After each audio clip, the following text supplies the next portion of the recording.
This is from my old one. From like, this was all these little highlight post-its. Good evening. I'd like to call this meeting to order. This is the special meeting of the North Brunswick Township Board of Education for Wednesday, March 15th, 2023. Could we please stand for the Pledge of Allegiance? I pledge allegiance to the flag of the United States of America and to the republic for which it stands, one nation, under God, indivisible, with liberty and justice for all. Mr. Ali. Here. Mr. Brockman. Mr. Carter. Here. Miss James. Present. Miss Keefe. Here. Mr. Ligori. Here. Dr. Patel. Here. Ms. Toth. Here. And Mr. Wen. Here. We have a quorum. Good evening, everybody. The New Jersey Open Public Meetings Law was enacted to ensure the right of the public to have advance notice of and to attend the meetings of public bodies at which any business affecting their interests is discussed or acted upon. In accordance with the Open Public Meetings Law, the public notice of this meeting, which included the time, date, and location, was distributed by 3 p.m. on Sunday, February 26, 2023 in the following manner. Posted on the bulletin board reserved for announcements in the board office, 25 Linwood Place, North Brunswick, New Jersey. Mailed to the Home News Tribune, the Sentinel, and the Clerk of the Township of North Brunswick, and delivered to the 9 duly elected board members. Folks, we have one agenda item this evening, and it's probably one of our more important meetings of the entire year, where we're going to get into the nuts and bolts of our fiscal 24 budget. I will turn it over to Mrs. Chiroka, and let me just lead with one point, that this is our preliminary budget presentation. So what you'll see tonight is all preliminary. We will lock in on the grand total of the budget this evening, and then the final budget approval will be in April. So with that, I'll turn it over to Mrs. Chiroka, and thank you very much. I'm going to make my way down to the podium. For board members who are new, you're going to be getting a lot of information. I will do my best, and our team will do our best to present it to you in a clear fashion, so it's very understandable, and so our viewing audience also can understand it, because the school budget is a complicated process. Also, historically, we've done this in different ways. So previously, we would do a Saturday meeting and meet at the old board office in a more casual way. Typically, it wasn't videotaped then, but it was an open meeting, and each of the cabinet members would present. Last year, upon my becoming acting superintendent, we changed the format a little bit and got some good feedback on it. So we're sticking with the way we did it last year. It should be, probably about an hour presentation. If you have questions, I would recommend you just sort of jot them down so you kind of keep the flow going, because there's a lot of information, as I said. Okay, so let me go and get the microphone on down here. And thank you to the members of the cabinet who are here tonight to help present. We appreciate you being here.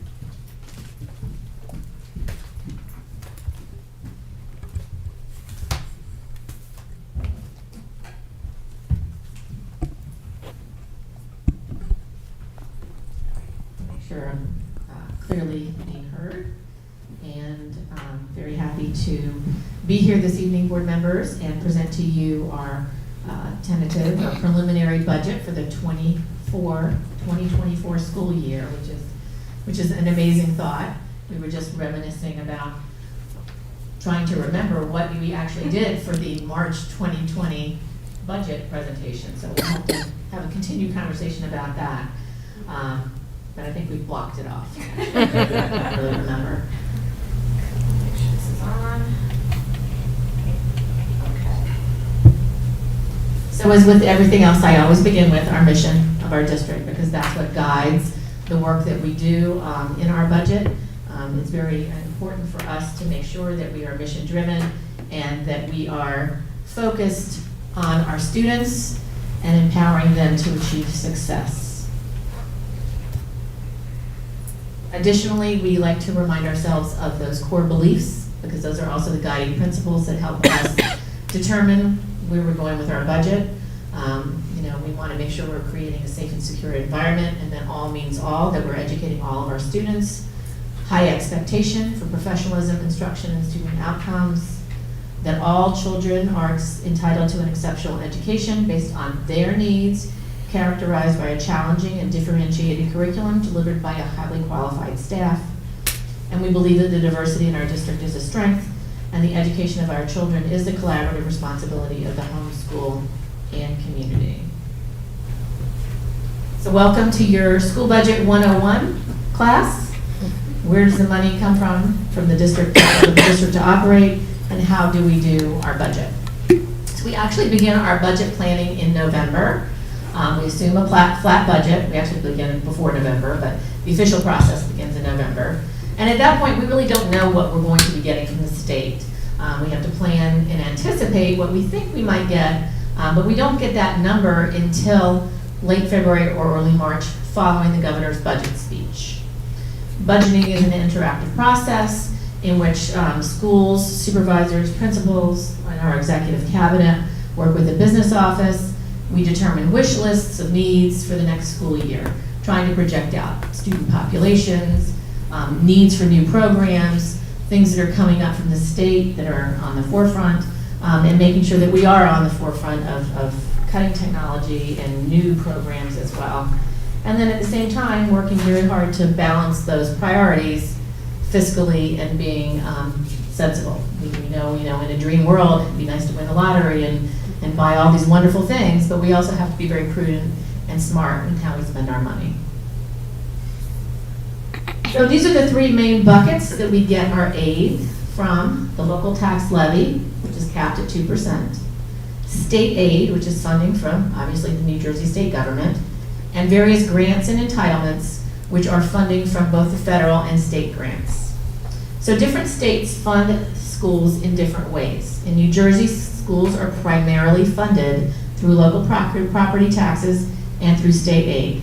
So some districts get more money from state aid, depending on their wealth level, and some districts that have higher wealth levels get fewer, and they may have up to 95, 98% of local taxes paying for their schools. So before 2012, districts had to present their budgets to the public for a vote every spring. And in order to reduce the impact on property taxes, the state imposed a 2% cap. But in exchange, they allowed districts to opt out of a public budget vote if they stayed within the 2% cap. So that's why we no longer have a budget vote that people can come and vote on. And if districts want to go beyond that 2% cap, as some districts in the state have, they change their voting date and they have to go to a public referendum. School districts cannot bond money the way the township can, and we cannot increase taxes in the same way that the township can. So we are limited to that 2% increase. Our federal and state grants vary from year to year. We are also what's called a Title I school-wide district. That means we get funding for Title I aid from the federal government for MBTMS and Linwood School, which are our two Title I schools. So certain programs have to be fit in just for those two schools, such as your parent academies and things like that. Additionally, we get federal grants like Title IIA, which is for professional learning, and Title III, which is for English language learners.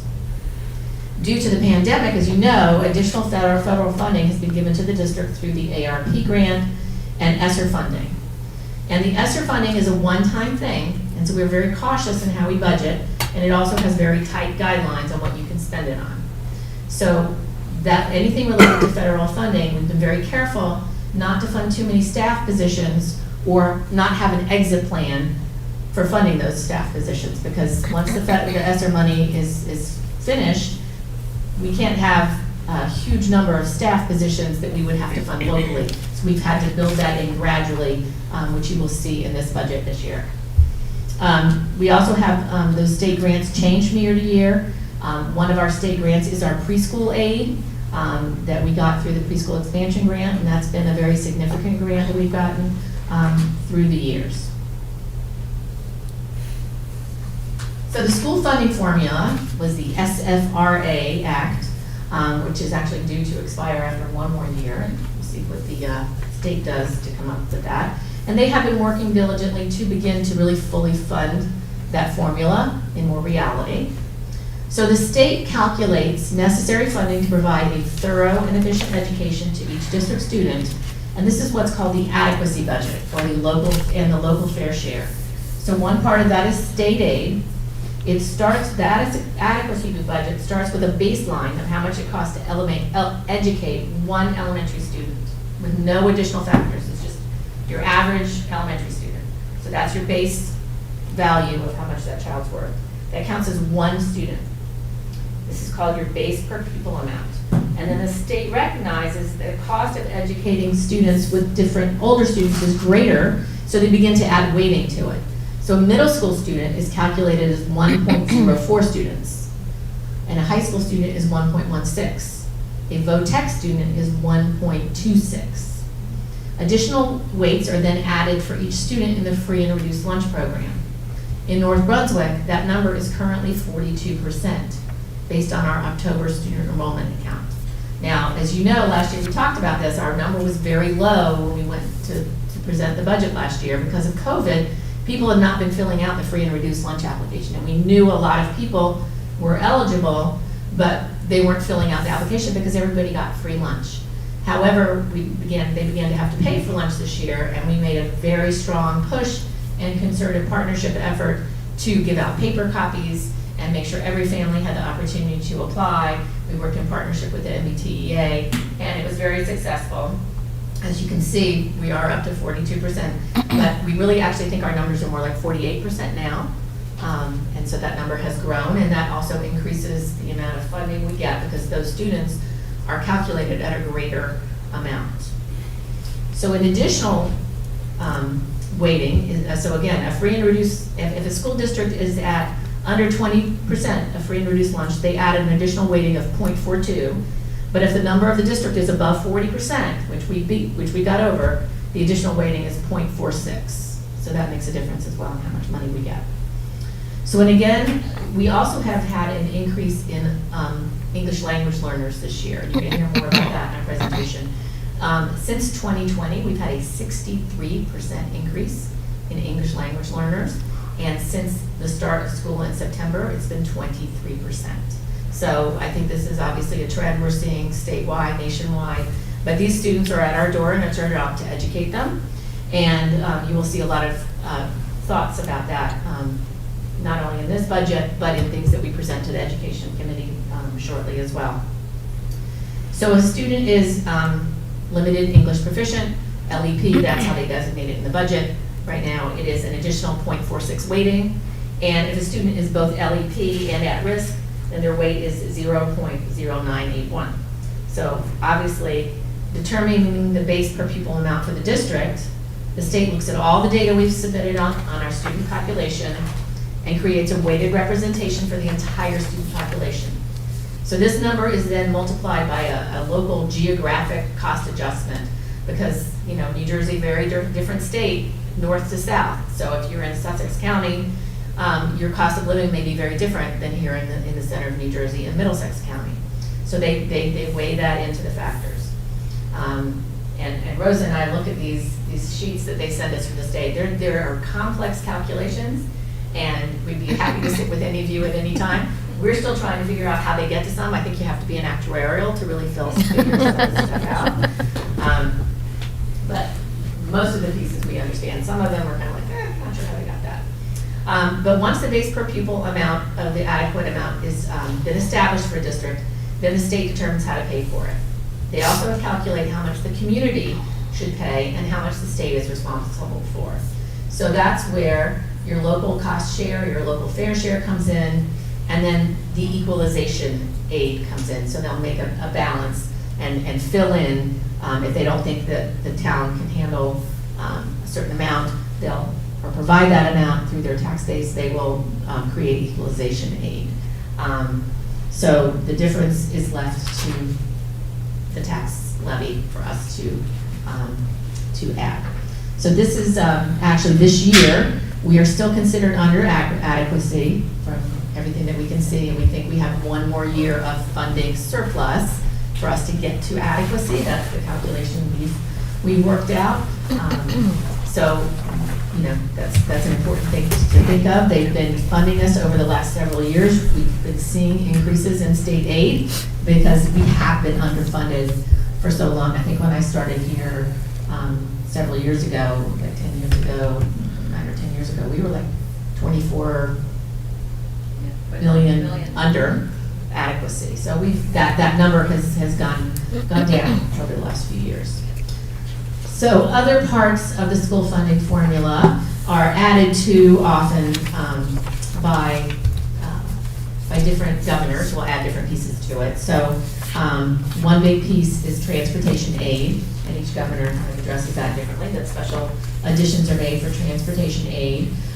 Additionally, special education is also addressed. They assume that you have a 14.78% of student population which is classified as special education. Mr. Herring, I put you on the spot. What's our percent of special education students? Do you know? We're right about there, right? Yeah. So one of the things they tried to do was reduce and discourage overclassification by districts. So that's why they set up this funding formula. And each special education student gets an additional 1.72% in funding. 1.72% for our students. So that's an important thing to consider. And then obviously, extraordinary special education, there are always a lot of situations that happen during the year in special education that you cannot account for. Students who have to get sent out of district, students who have to have an aide on a bus, extra speech services, extra testing services. 5 more students who come into elementary school in a given year. Let's take this year, for example, coming off of COVID. Kindergartners who come in who probably would have been in preschool or early intervention and should have probably been classified through that, but their parents were keeping them home because of COVID, who show up in kindergarten and need to be classified. So our numbers this year, we actually saw that happen significantly. And so we had a lot more students come in who had to be placed, which drives your costs up much greater than you expect. And that's what extraordinary aid is for. And then we do a whole calculation in the summer and apply for that, and then the money comes back on our end. And we've been very successful in pulling back reimbursement for a lot of those extra students that we may not have accounted for in the first time. So here it is, our magical, they don't tip, but we'll work on getting that to them next year. But our budgetary balance. So again, one of the most important lessons we learned from Dr. Zukowski was that we share a dual responsibility in creating our budget. We have to balance out fiscal responsibility with educational integrity. We have to educate all students, and we have to do it to the best of our ability. That's our job. But we're also responsible to the taxpayers of North Brunswick. It's our job to also make sure that we're fiscally responsible and not wasting money, and making sure that we're spending our money well, which we do very carefully. Parents look to purchase a house in the district to rent. They look to the reputation of the district, and the value of your homes is often tied to how people perceive your schools and how your schools are looked at. People move to town for our special education services. I mean, that's well known that we have excellent special education services. And your investment in your home that you make now, when you retire and choose to move out of that home perhaps, the value that you'll get out of it in the future is also based on the investment that we're making here. But we do really strive for that budgetary balance and really practice fiscal responsibility. So these are just some of the areas that we work on, being sure that we are fiscally responsible. We've always had a very strong energy conservation program to save energy and create savings. We have a competitive benefit structure. Our staff members, participate by donating into their benefits. We appropriate our reserves. We have cash reserves. We save money when we don't spend it, and we very carefully and strategically use those in planning projects for our community and for our buildings. We participate in cooperative purchasing. Our enterprise programs, such as our Chartwell's program, helps us to also fund improvements in those areas. We use grant funding in very careful ways. Mercy Chang has become an expert at taking money out from one bucket and putting it into another where it's needed. We look at retirements. We look very carefully this year at positions and where we can save money when we rehire for those positions and consolidating positions perhaps. We looked at class sizes at each of our schools and thought, do we need, over the last couple of years with COVID, we've been more lenient allowing class sizes to be a little smaller because we felt educationally that was really important to give students that extra time with their teacher, having a small class size. However, moving into next year, we have eliminated some sections, still keeping class sizes well within the guidelines given to us by the board, But that's something that we've taken very seriously, in making sure that we don't have over small classes. We've been lobbying for increased aid, our residency checks, making sure that people who are coming to school here are legitimate residents. That's very important, because if you're a taxpayer in this town, having somebody who's coming to use the school services, who's not a resident, that's not the law of New Jersey, it's important that we make sure that we're keeping legitimate residents using our services. Increased ratables, that's a partnership with the town. The ratables in town this year have gone up, which is a benefit to all the taxpayers in North Brunswick. And we participate in shared services. We have our pool rental we've been making money off of. We purchase through those cooperatives. We participate in E-rate, which is an investment in connectivity that we get 60% from the federal government, and the rest we pay to help us keep up with our technology infrastructure.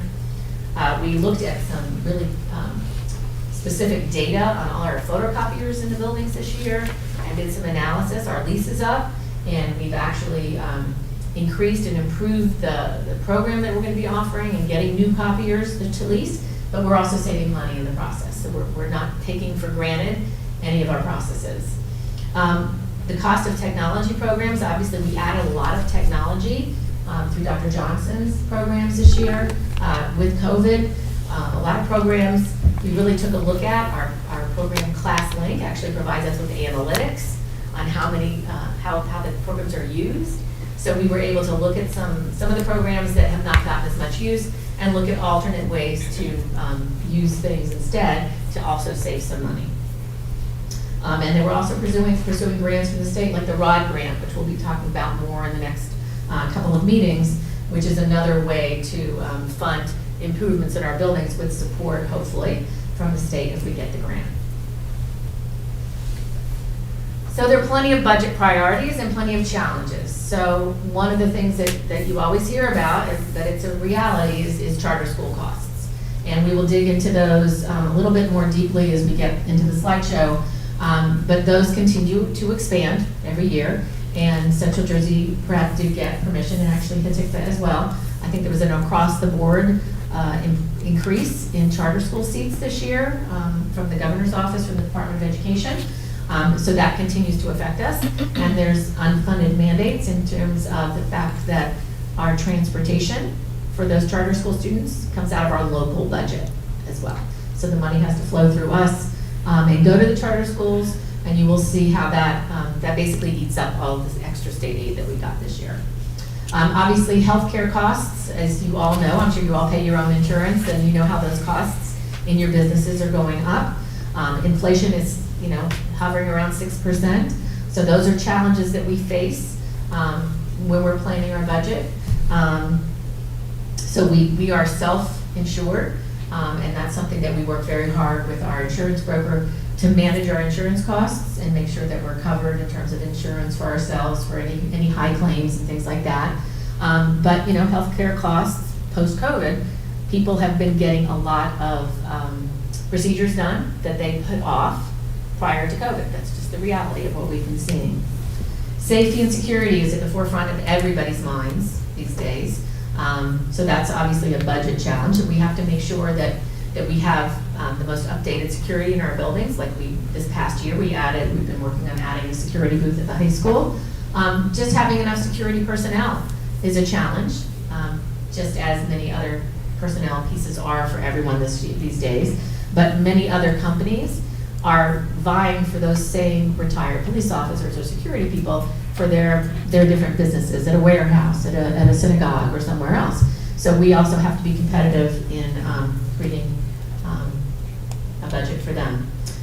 We have to make sure that we're providing competitive salaries. You've all heard, that teachers are leaving the profession, that it's hard to get teachers to fill certain spots. That is a reality.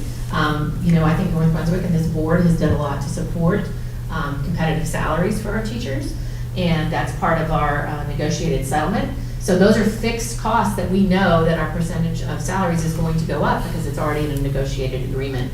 We do have an agreement, one more to negotiate this calendar year for a small bargaining unit, but keeping competitive salaries continues to be a budget priority and a challenge. As I mentioned earlier, increased special ed and ELL services, those come at a cost, right? You can't, you have to have an aid with certain students. Transportation may be greater. So we have seen much greater special ed services, and we're anticipating greater special ed service costs for next year, as well as costs for English language learners. And also transportation. We know that gasoline costs are greater. It's more difficult to get bus drivers, so that continues to be a challenge. Making sure that we're taking care of our facilities.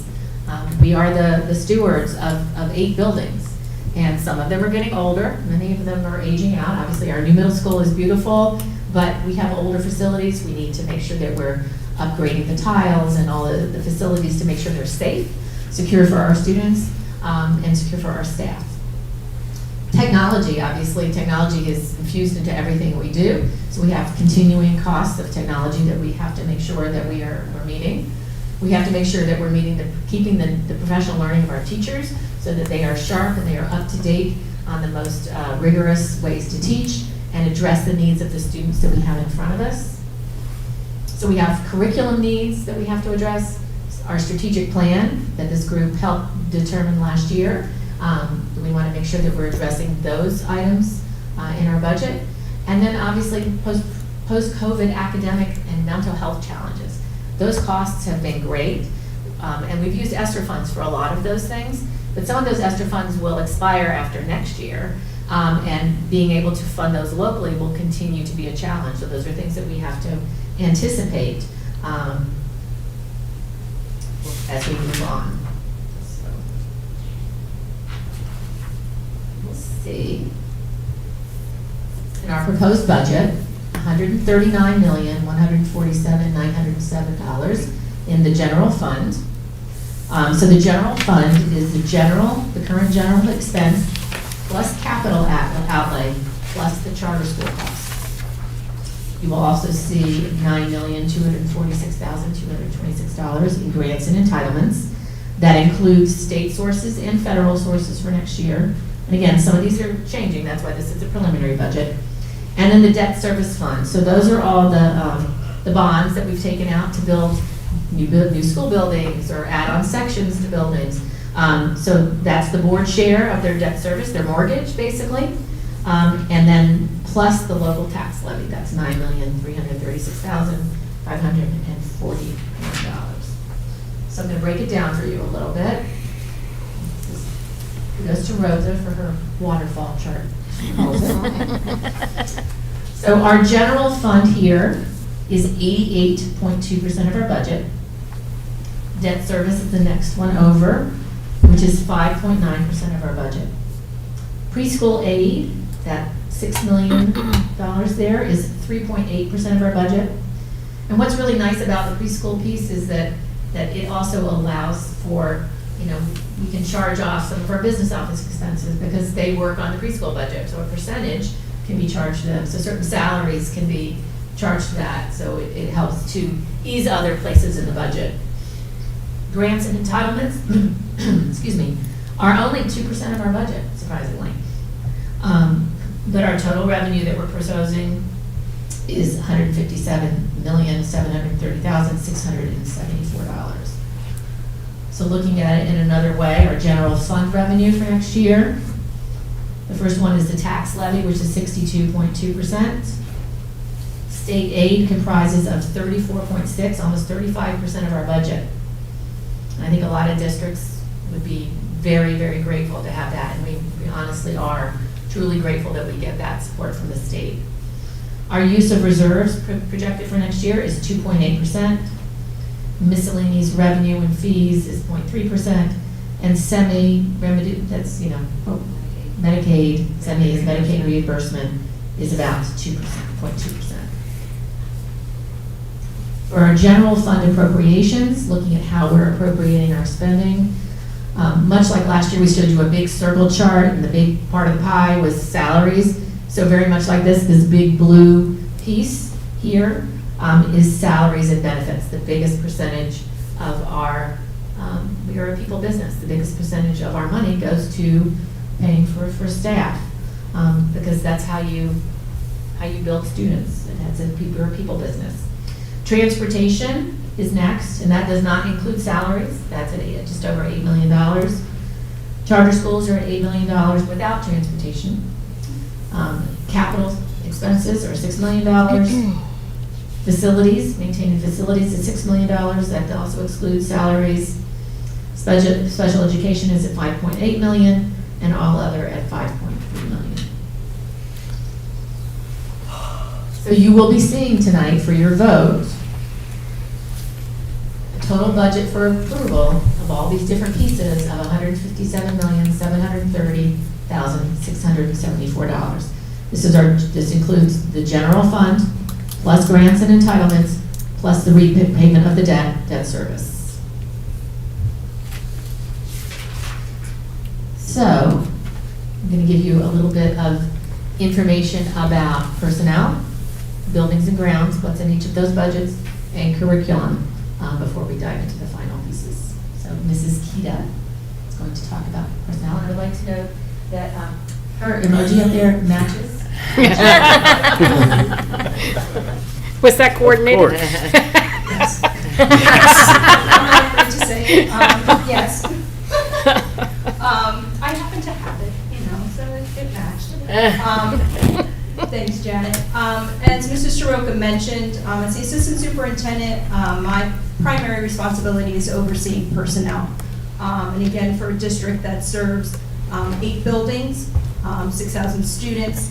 So, as Jen just mentioned, we are a people business. As we talked about already, and I won't go into, Mrs. Soroka did a great job of explaining how everything's broken down in our budget process, but, personnel is part of that, and part of our budget process is I share out a personnel request form with all the schools, with all the directors, in terms of making their priority list or wish list, as we spoke about a little bit earlier. And then I break it down, I review each item, I include the rationale as well, and then we meet as cabinet to review it. That's kind of like a phase 1. We meet in January, then we meet again in February for a phase 2 and look at, okay, where, we ask then the principals to reprioritize. Because again, things do change from the fall to the winter. And then a final phase 3 is we hold these meetings at Central Office Cabinet, and then Rosa, Janet, and I meet once we get our final state aid numbers to look at, what our greatest needs are and what personnel we can afford to include in the budget.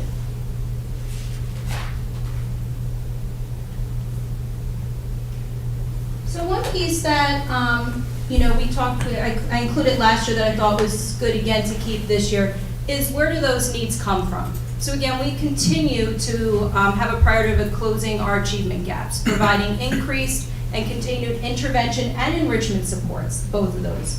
Addressing the social emotional needs, we continue to rebound from the pandemic. As Janet mentioned, we have an increase in student populations. We're still attaining our preschool universe so that all preschool eligible students in the town can attend for free. Meeting the academic and social needs of our growing subgroups and compliance as well.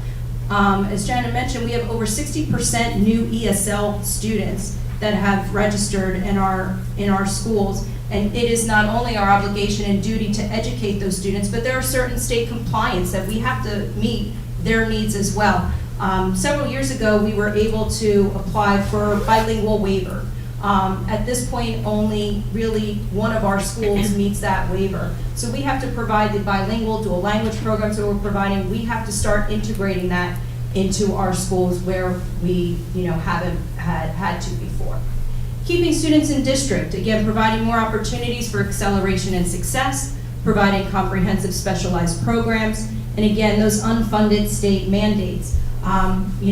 There are so many times where the Department of Education will release curriculum learning standards and say, by the way, we know it's March, or actually I would say, we know it's April and May after your budgets have already been created, approved, and guess what? You need to add this into your curriculum next year.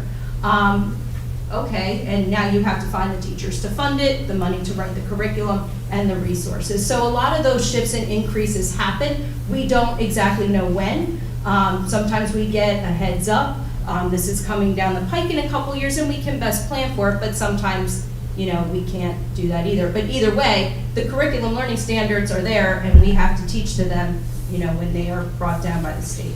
Again, continue to utilize grant funds to help meet our personnel goals. One of the things that I brought with me in this job is I was the former director of accountability and special programs for 8 years in the district and oversaw the federal and state grants. So it's great to be able to work with Mercy Chang, the current director, in looking at how we can continue to utilize the state and federal grants, but more importantly, those COVID grants, the ESSER grants that we have to build back into the local budget for certain programs and positions because that money is running out. And running out meaning you only have a certain time to spend it. But we're grateful that we had those funds and we were able to build programs, build in personnel, and we're happy you will see we are able to build those back, most of those back into our local budget, which was always the goal.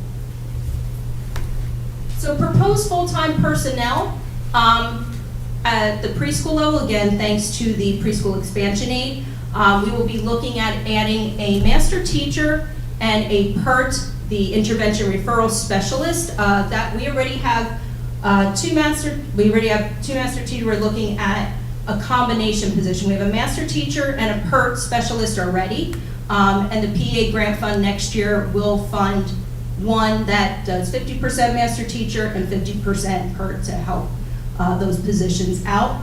Preschool integrated teacher, which is also PEA grant funded, and with that will be a PEA grant funded, the instructional aid that will go with that classroom. We are also proposing a full-time 12-month clerk to assist. As you know, we don't just have preschool at our early childhood center here, it's throughout our 4 elementary schools as well, and our third-party providers. So an additional clerk is needed in the summer, throughout the school year, registrations, lottery, things of that nature. So we are happy that the grant we can put in for a 12-month clerk position to be fully grant funded. At the elementary level, last year we proposed and funded through ESSER 2 elementary school counselors to split our 4 elementary schools. The feedback and the data from parents, from principals, staff was overwhelming to keep these positions and bring them into the local budget, which we are proposing to do. Math academic support teacher, we had one at the elementary level, an additional one that was funded by ESSER. We are bringing that back in locally as well. 2 bilingual teachers, again to meet those needs of our growing ESL population. One was formerly ESSER, one will be brand new to the budget. Middle school, and I'll get to special services in district at the end. At the middle school, as we talked about, increasing our enrichment programs, we want to keep students in district. We have a beautiful TV production area at our middle school, so we are looking to hire a full-time TV production and media teacher to expand those elective courses there. At the high school, an academic intervention teacher, we have Avid and Star, that were also formerly ESSER funded. We're looking to bring on a full-time academic intervention teacher for those increased sections. And incrementally, we have built in a grade level secretary at the high school. They started out with 2, they now have 3, and we are looking to build in that 4th one for next year. Special services, a preschool disabled, we need a preschool PSD teacher, and also an autism teacher at the elementary level, again to facilitate the increased needs of our increased population in those areas. For the district, we are looking at a Genesis support clerk. The amount of data, student data that has to come out of Genesis, forget just scheduling as well, but the report cards, the assistance that is needed for state testing, that is logged into Genesis, that has to come out, all the data reports, and they keep growing exponentially each year through NJ Smart. We are looking to add a 12-month clerk as well to give that extra Genesis support as well. We had several stipended positions that were part of ESSER through this year that we are looking to bring locally. 3 clubs at Linwood were launched last year through ESSER. Aquaponics, if you have not heard about the lettuce growing at Linwood, If you have not seen it, you have to see it. It is really quite an experience. I actually, all three of these clubs, I did a walkthrough of them a couple months ago. Again, because, Linwood had 3 ESSER-funded clubs that they knew would have to come into the local budget this year. One thing that, we do look at with the principals is the attendance of clubs. Some of you have been on the board for a couple years already, you know that the principals look at their data. They're piloting new clubs to meet student interests and needs, and other clubs that maybe are not as widely attended anymore, student interest is lacked. We can make a nice, sometimes a budget swap. But these clubs, coding, cyber tech, have been widely attended throughout the school year. Like I said, I did 2 walkthroughs, one when they first launched again this year, and during the budget process. And it was great to see the kids so enthusiastic and so interactive. So we're happy to bring these into the local budget this year, for next year, sorry. Drama co-advisor, speaking of rising numbers in drama at the middle school, they have 1 advisor for about 60-something kids. So they have asked to, one of their priorities was a co-advisor for drama. And then we do have 1 currently running for data science. We are looking to add a 6-period stipend for an honors data science section. Again, increasing that enrichment and increasing that type of programming at our middle school. The high school last year through ESSER was able to run a summer recovery program with 4 teachers. That is a big priority for them, for us. So we would like to bring that in from ESSER as well locally. And the STAR, which is an intervention at the high school level that was launched last year through ESSER, 3 6 teaching periods, to again increase student intervention. Formerly ESSER, they would like, we're lucky to bring that in locally. So, believe it or not, that's all my slides, which is pretty unusual for me when I do give presentations. So, but I know Deanna, you said questions at the end, but I thought maybe at this point, at least for personnel, if there were any questions, and if you think of them after, that's great too. I just figured maybe, at this point, if someone had a question. Great. Well, thank you very much. I'm going to turn it back over to Jen.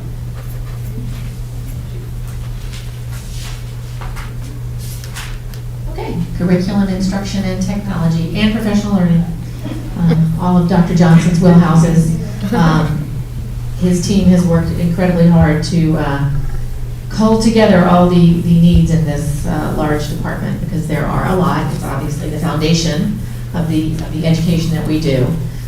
So in the budget, some of the things that you see covered are textbooks and consumables, both digital and traditional. We do both. As I mentioned earlier, we have to do curriculum writing for updated standards. The state is always updating their standards. We hear that English Language Arts is going to be updated for the fall, so guess what? We have to do that curriculum too. We talked about in our strategic plan, developing more culturally relevant curriculum and resources, making sure that students see themselves in our books. Those are all things that we've been prioritizing. Resources for our English language learners, as well as those dual language and bilingual class expansions. They need resources if we're expanding those classes. Some new high school courses and MBTM Maths courses. Amy already mentioned the TV Studio Media course expansion. We're expanding our geometry and construction program and refitting the wood shop. We're actually looking to add in an advanced design and a woods construction class. We're adding some AP courses, which was also part of our strategic plan, an AP World History class, AP Pre-Calculus, which will replace Honors Math and Analysis, in case any of you were looking for, an AP Pre-Calculus class. Data structures, advanced physics, and AP World History. And we're also adding in classes, bilingual ELA 3 and literacy for our newcomers and Spanish heritage speakers. We're looking to continue our AVID program, as well as our gifted and talented programs that we've ever so successfully launched this school year. In technology, technology continues to change and grow, and we have to keep up with it. We have to maintain our existing software and implement new software, continue with our one-to-one Chromebook initiative, which we began with the federal funding during COVID. We have to refresh models and give new models to our pre-K students and our Linwood students and new students. We also have to purchase a universal screener. One of our big initiatives this year and continuing next year has been a systematic implementation of New Jersey tiered systems of support for our students, which is very important for supporting students in Tier 1 instruction, Tier 2 instruction, and more challenging Tier 3 instruction. But we have to have a screener that can help our data teams that we've established really look at the data and know what's appropriate for those students. So we actually have a committee right now that is working on that, so there will be a cost involved. E-rate technology investments for wiring. We've been doing a refreshment of our smart boards that we started with years ago, gradually getting those out of the classrooms and getting updates with these new line boards, which are terrific interactive boards. And cybersecurity. That is a big piece with such technology investment and infrastructure. It would be remiss of us if we did not have cyber insurance, which we do, but they also have very strict requirements on two-factor authentication, and other things that we must put into place, which we have been doing and will be continuing to do in our budget. Professional learning. Our teachers, we have to continue to make sure that our teachers aren't becoming stagnant and making sure that they're up to date on the latest and greatest. So we do invest a great deal of money into professional learning, many of which are grant funded. Some things here that you can see, you can read all these on your own, but again, updating them to the new student learning standards, which is ongoing, continued training in the tiered systems of support, how to really support that classroom Tier 1 instruction. Don't just say, take this student out of my class. How do you deal with the student to make sure their initial instruction in your class is the best it can be, and then if they still need supports, then we add in additional interventions. We've had a dual language and gifted and talented consultant that have helped us tremendously this year and helped train our teachers. That will continue. We have math professional learning in the middle school and ongoing in the elementary school, special inclusion training, behavioral training to deal with student behaviors, technology training, looking at our strategic plan. We've been adding in phonemic awareness, science of learning training, and SIOP training, which is Sheltered Instruction Observation Protocol. It's a framework for instructing English language learners in content area language. So we will be doing a big focus next year with so many more ESL students in teaching our teachers how to do SIOP training. Okay, so Mrs. Hawk will be talking to you about building grounds and transportation, another large department. Thank you. Good evening, everyone. I just wanted to say thanks for coming and listening to all these numbers, but behind the numbers are so many great successes for our district. I am responsible for the financial side of the school board, but at the same time also for some of the operational areas, and these are the ones that we are going to see here. So the first one is our transportation department. And as you all know, a couple of years ago, we went to two-tiered busing. We used to be three-tiered, meaning that we have three time schedules out there for transporting our students. Last year we went to, or the year before actually when we were at COVID, we went to two. And we actually transport first early in the morning, the 7th to 12th graders, and then the second shift, if you will, are transporting all of our preschool students as well as all the way up to our Linwood students, 6th grade, which is in this building. That takes a lot of coordination. Most of our transporting is done through vendors, and most of our special education is done internally here by our bus drivers.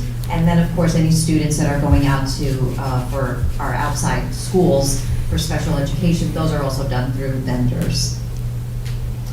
We start thinking about transportation very early on. The first thing we always look at is all the contracts that we have out there. We have many contracts for transporting our students to and from school, all of our late buses that assist our children getting home after clubs and athletics, and also the charter schools. those are, it's a monumental task, and we're very fortunate that we've had someone in our district, Mr. Kuhner, here for almost 15 years, who will be retiring soon. But I'm sure he'll leave all of his information and knowledge passed on to the next person. But we started thinking about all of our routes back in January, waiting for the state to release the CPI number, and when the state released that CPI number, it came in at 5.86. That's what we keep talking about, the cost of living. So inflation is up at least 6%. We started working with all of our vendors early on, and we offered them 4%, and we are very happy that we successfully renewed and renegotiated these contracts, 97 routes, that's a lot. But there were vendors who said, no, they'll take the chance, and so we have no choice but to go out to bid.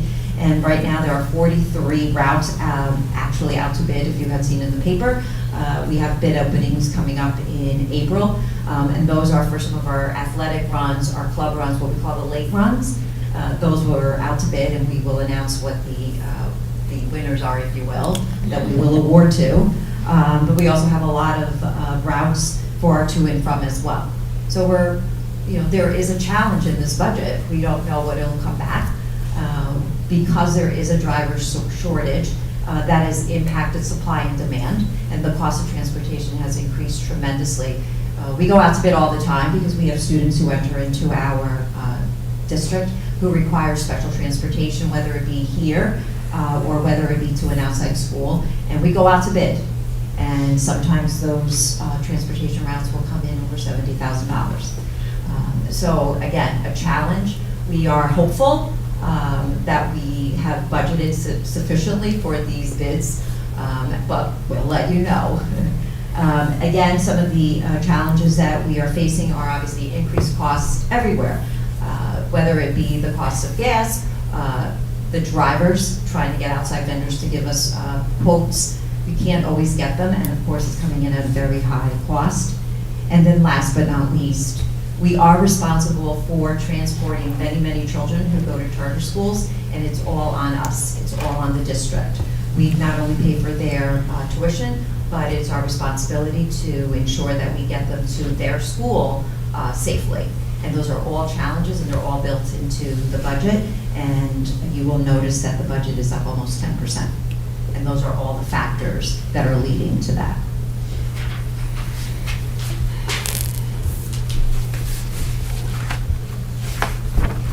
So every year we present a list of items that we work on in every building. It doesn't matter if it's your home or if it's your building here. We're always looking to see what can we do to maintain the safety and security of our buildings. And here's a list of things that we do all year.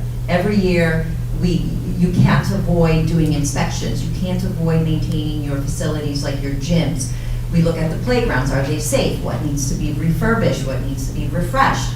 We look at the carpeting. Some of the carpeting in some of our buildings are probably as old as the buildings. And so we have been strategically walking through every building. Early on in December, myself, our plant managers from each of the buildings, as well as our supervisor of operations, our maintenance managers, the principals, we went to every building. We walked every hallway. And we took note, again, because we did this last year, of what their wishes are. What do they want to see improved? Where do we need to have improvement? What is on the schedule? And because of that, we were able to formulate not only our building and maintenance budget, which again is up a lot, but also look at what are our capital improvements. What do we really need to focus on? And we need to do it strategically, and we need to be fiscally responsible, because some of these are big ticket items. Let's say a new gym floor, a new roof, or a new playground, or all the repaving. So all of these, for the last couple of years, we've actually started to maintain a very dedicated list. We review that every year with the principal, because there are things we can't do. They may want to have a new playground, and we're like, yours is fine right now because someone else's isn't. But that doesn't mean we ignore their wish. We keep that all controlled in our own lists, and we keep refurbishing or refreshing that list, working with our architect of record, USA Architects. We work with the superintendent. We work with all the plant managers, again, to come up with a list of priorities for the district, not just for the building, but for the district.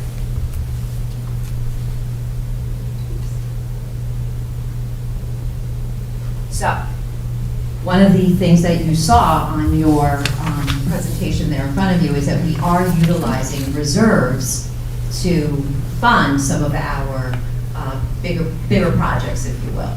So one of the mantras that has been flowing through for the last couple of years is we don't want to go out for a referendum when we need to replace a roof.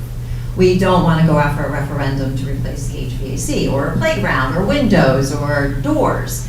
And so over the years, we have built up these reserves. And because of that, we are able to today make a list of some of the priorities in our district that you see here. So the first list that you see is our maintenance reserve. Here are some of the bigger projects that we are not using any of the funds that are coming from the tax levy or from the state aid. These are monies that we have in reserve, and we have prioritized these maintenance items that you see here. The first one is Maple Mead building paving. Maple Mead used to be the old board office. It's now our operations center. All our buses are there, all of our heavy equipment is there, and of course, over the years, it started to wear. And because that is such an important hub to the district, we thought that that would be a priority for this year, since we do have the money in reserve, to go in, repave that whole area. The other item that you see there is at the high school. We have been working on the roof and solar. So the next thing that we thought was a great idea, and we're proposing here, is the windows. Those windows are the original windows when you first come into the main part. It's starting to fade, to fog, orders coming in, and so we're allocating $147,000 for the high school to get new windows. LP, again, one of our older buildings here in the district, their gym floor is slated to be replaced. If you recall, we did the auxiliary gym at the high school about 1.5 years ago. Again, we want to look at this strategically. So in 23-24, we will replace the LP gym. The following year, it's going to be another gym floor. So again, we can't do them all at once, but if we space them out, we will be able to accomplish that goal and keep our buildings safe, secure, and ready for when the children need to be able to learn and play in some of these areas. LP has one of the older exteriors, and if you drive by, there's a couple of things that need a little bit of beautification. Again, we want to look at the whole structure of LP as far as their paving, the outside of their building, and as well as their playgrounds. If you drive by, there's 3 playgrounds there. Some of them need to be replaced, need to be removed. So we've allocated monies in order, again, to keep that building safe and ready for the students and the staff.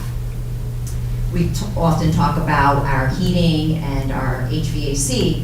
The boilers at Judd, they're probably as old as the building. We have made them run up until they're eventually going to stop running, and then one day we're going to come in and there's no heat, and that's certainly not acceptable. So we want to be proactive, and we've prioritized it, and the Judd boilers are also on that list for maintenance. Last but not least, there's a section of the Judd playground that's starting to show aging, it's cracking, it just doesn't look safe anymore, and so we've added that to the list. So our recommendation is that we take $778,000 and utilize that from our maintenance reserve and beautify our buildings again and just keep them operational. One of the biggest things that we always talk about is our capital projects, and those are the ones that cost the most. We have aging building or aging classrooms, and you can see here that out of our capital reserve, we want to take $1.5 million to refurbish and get up to modern standard times our science rooms. They're the original science furniture. That was probably there from 1970. Maybe some of you sat at those desks. We have been working, yes, I see a lot of people shaking, yes. I would be happy to go with Mr. Neller and yourself, and actually, if you see these rooms, it kind of brings back a lot of memories, because it's as old as when I didn't go to school here, but it looks like the ones that I sat at.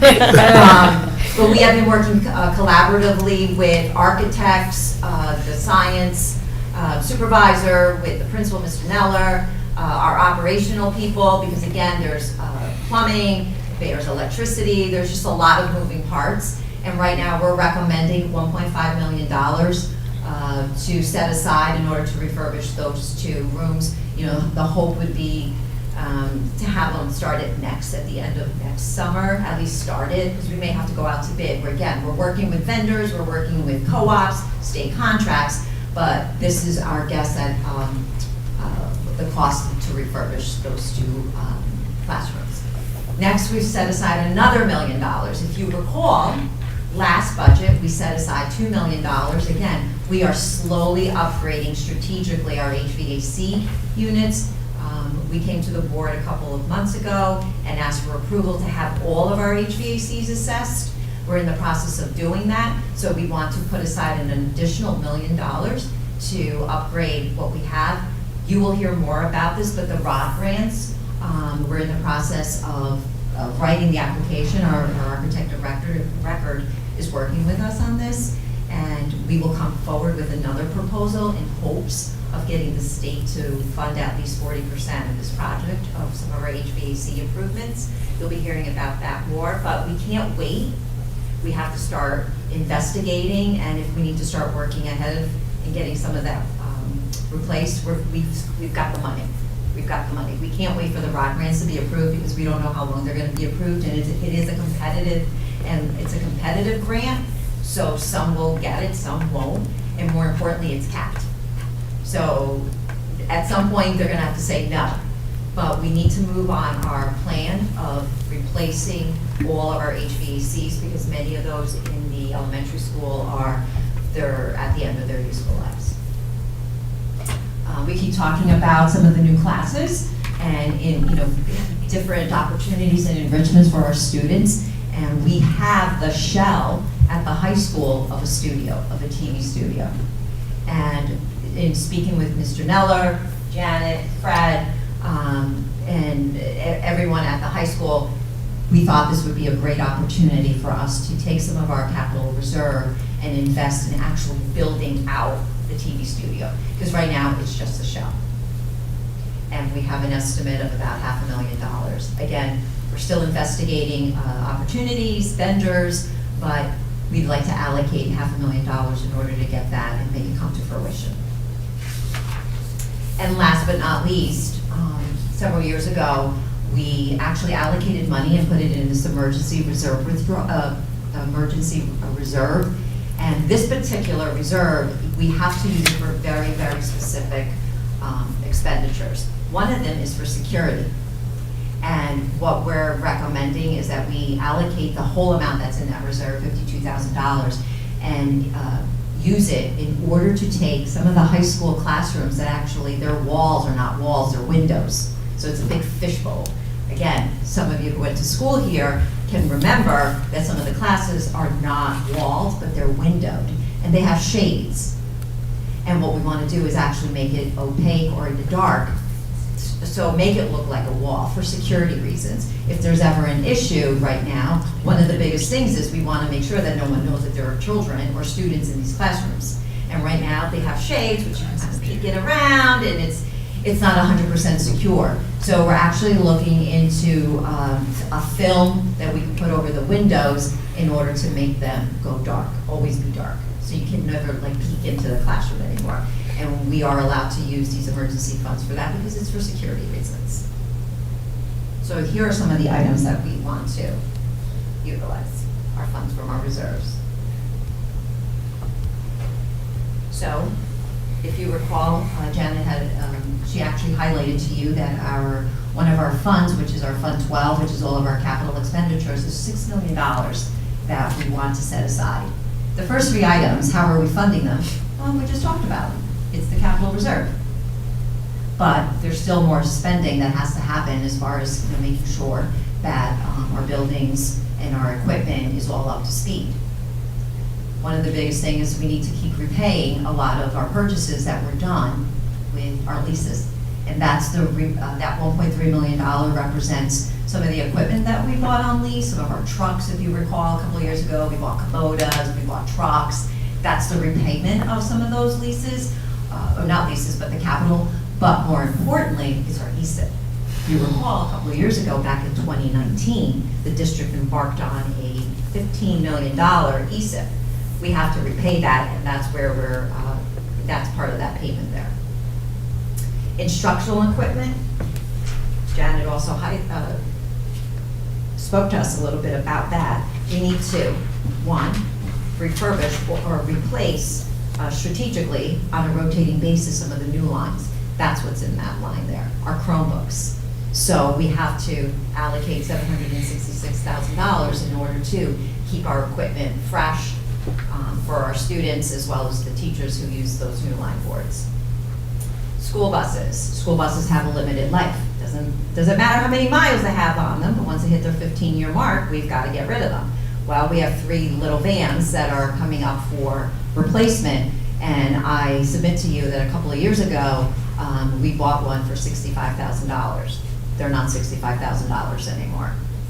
They're a lot more money. They're over $100,000 each. Supply and demand, and so we have to replace these 3 vans because they're at their end of their life, according to the state of New Jersey. There's $263,000 that's assessed to us by the state of New Jersey. You can't get away without paying that. The next 2 items, if I just can jog your memory, we set out on a mission to replace the public announcement system at the high school, but we did it strategically. We did it in phases. We were able to pay for phase 1 this year, and now this is the phase 2. If you recall, most of you may have been on the board already, you approved allowing us to encumber funds or put them on our 23-24 budget, provided the budget is passed. So here it is coming back. Same thing with the theater lighting system. We have upgraded a portion of it, but there's more to be done because we want to continue to have opportunities for our students to make sure that all the equipment is safe, working, and always up to speed as far as being modern. This is phase 2. Again, there are motions that you all approved, resolutions you all approved saying if the money's available, and here it is, that we would be able to continue with phase 2. Provided this budget passes, we will move on with those 2 projects. Janet also mentioned to you that we continue to get E-rate funds. This is the net expense of us utilizing federal funds in order to continue to enhance the broadband here. Everyone's got a laptop, everyone's got a phone, and we need to continue to make sure that our cabling, that our access to data, access to the internet stays up to speed, and we've allocated $131,000 in order to do that. Last but not least, we still need to continue to buy facility equipment of that $60,000. We have some equipment for scrubbers, those small machines that they cost $3,000, $4,000 each. We have to continue to replace them. We don't want to wait until they're all broken. So every year we've been buying 1 or 2 to continue that replenishment of our equipment. Additionally, we also have 2 new classes. If you recall, Ms. Kita mentioned that we have 2 new sections of special education classes coming in. We need to buy them some new furniture. That's all buried in here. So in the end, we are proposing to spend almost $6.2 million as far as capital expenditures for 23-24.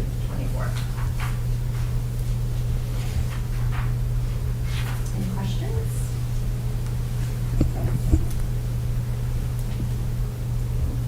I have 2 quick questions for you. Sure.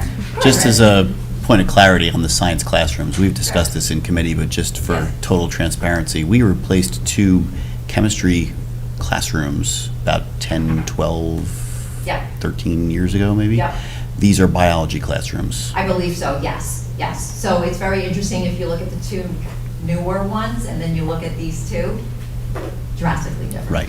Because they're so old, they are old. They serve their purpose, they're still working, kids are still learning.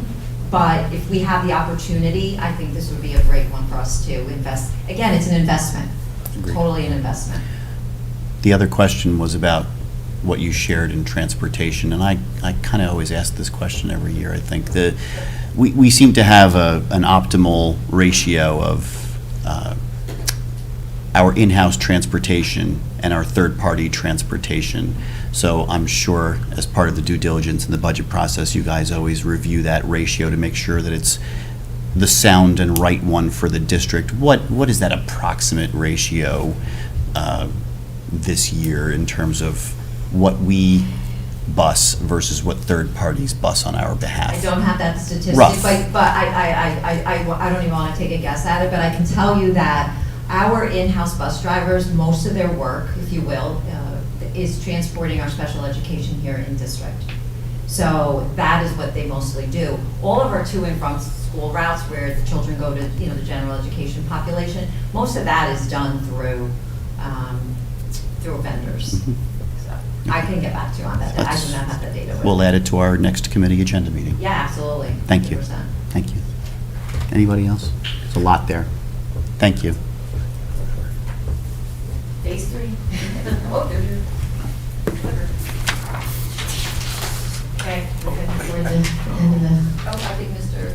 One more question? Sure, go I ahead. can. Yes, just the question about the public announcement system. Is that within school, like the PA system, or? The public announcement system throughout the high school, that was also a very older system, and so we worked with the vendor in order to be able to do the necessary replacement. And then the phase 2 would be if we had the funds. Because we couldn't afford to do it all this year, so we have a Did phase 2. bells first, right? Yeah, we did the bells, we did speakers in the most important spots, but there were some broader wants and needs, and so we wanted to do it in 2 phases. Because if the money was not available in 23, 24, we would still be able to be operational, safe and secure, and not have any interruption to the actual system. Thank you. All right, thank you. Questions? All right, so we did get additional revenues this year. So again, if you kind of look at it in big buckets again, we got about 7.36 million in state aid. 1.6 is what we'll be proposing in our tax levy increase, which gives us an 8.9 million increase. So what do? We're going to look at it in a couple of ways, right? It's a lot of money. But if we look at our charter schools that we talked about before, this is the enrollment and how it's gone up every year since 2014, 2015 with 81 students. And now we are estimating, we're pretty close on our 22, 23 number, but it still goes up and down, about 482. And again, they did get a permission to increase at their new Brunswick campus, the Central Jersey College Prep. And, parents have their choice of schools. We certainly hope that we can be the choice if we have updated computer labs and wonderful programs. However, this is still a challenge for us. We have a lot of brain drain. Yeah, brain drain that's leaving to go to some charter schools. And if you look at the charter school costs that go with those students, there's your $8 million right there. There's your $9 million, right? $8 million in tuition. And then $931,000, almost $1 million, is going to transporting those students. Think about the programs that we could put in if we had that money to spend in district. That's one way to look at it. Other ways to look at your additional revenues is salaries, right? So our salaries were increased this year because of negotiated settlements. So the increase is that part of that extra $2.2 million. And then we also have new positions that were added to that. So that's why you see revenues, the salaries going up $2.2 million. Same with benefits. Health benefits are up about 10%. It's competitive with what we see in the market. But we do closely, again, work on savings there and get rebates and things, and competitive pricing with our partners. Additionally, we have salaries coming out of ESSER. About $600,000 is coming in out of ESSER into locally funded positions, and about $400,000 in new positions. Transportation is obviously up, as Mrs. Hawk said, Rosa said, and other costs as well, which everybody's been seeing throughout the state and nation. So here's your question, right? What's the tax levy impact for the 23-24 budget? We are not taking it up a full 2%. We could, that's a teacher, that extra 0.5%, but we chose to come in under. We know people are still struggling. I know the governor tried to, make impacts on lessening the burden of tax, so we made, an effort not to go to the full 2%, so we are at 1.95%. The board passed a 0% increase in fiscal year 2021. Last year we did a full 2%, which we needed. But then this year we're proposing, we sharpened our pencils and we felt we could do a 1.95% increase. We also could have raised taxes additionally through there's a healthcare tax waiver, healthcare cost waiver, because our healthcare costs have been so high that the state has given an allowance, but we have chosen not to do that and impose that extra cost on our taxpayers. And that is in reserve, that should we need it in future years when the state is not, we're saving for a rainy day if we needed to. If the state doesn't raise give us enough funding, that is a place that we could go to. It's that healthcare cost waiver. Yeah, healthcare cost waiver. So what does that look like for the taxpayer? It's a 5.5-cent increase per $100 of assessed property value, or $733 a month, or $87.90 a year on an average assessed home of $160,741. In comparison with 22, 23 this year, last year the one we currently was $8.44 per month. So this is lower than we did last year. And that's also kudos to the township for increasing ratables at a time when you're not always seeing storefronts full. They are full here, and we have ratables. That has really improved our ability to not take taxes up a full 2%. So again, we go back to that budgetary balance. We are presenting to you a budget that we feel really honestly is a true balance between fiscal responsibility and educational integrity, meeting the needs of our students here in North Brunswick, but also being fiscally responsible to the board and to the taxpayer. Again, this is our preliminary budget. There will be budget variables that could happen before we do our final budget approval in April. Again, we have County and Department of Education review. This will get turned in once approved, hopefully. Rosa will be hitting the button to send it to the county on Monday. We could have extra retirements that could come in and impact this budget. Benefit rates could change. What we get from grants, we don't get our federal grants until May or June. Enrollment numbers could change. Charter school enrollments could change. Final contract settlements, we have one outstanding still that we need to negotiate for our plant managers, and those transportation bids that Rosa mentioned as well. So as you think about what you will be voting on tonight, remember, as our friend Benjamin Franklin said, an investment in knowledge gives the best returns. So our investment in what we're doing here today is for the education of our students in North Brunswick. And this is the number you are voting on this evening. You have a paper at your table that looks like this. You can see it close up.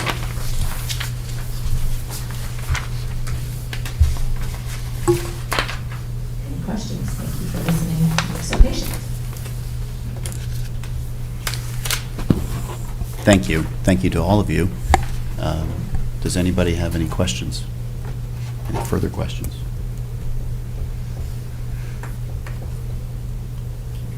Succeeded in my 101. Well done. Thank you.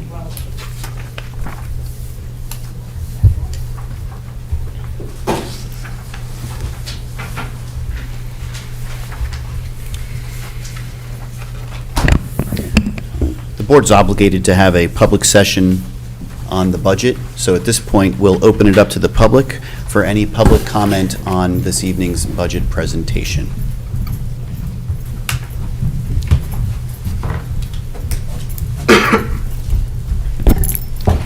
Seeing none, would somebody please move to close the public portion of the meeting? I motion to close the public portion of the meeting. Is there a second? Mr. Second. Brockman? Yes. Sorry. Thank you. Sure. All in favor? Aye. Aye. Any opposed? This public session is closed. Ms. Toth, would you please motion item number 7? Yes, Mr. President.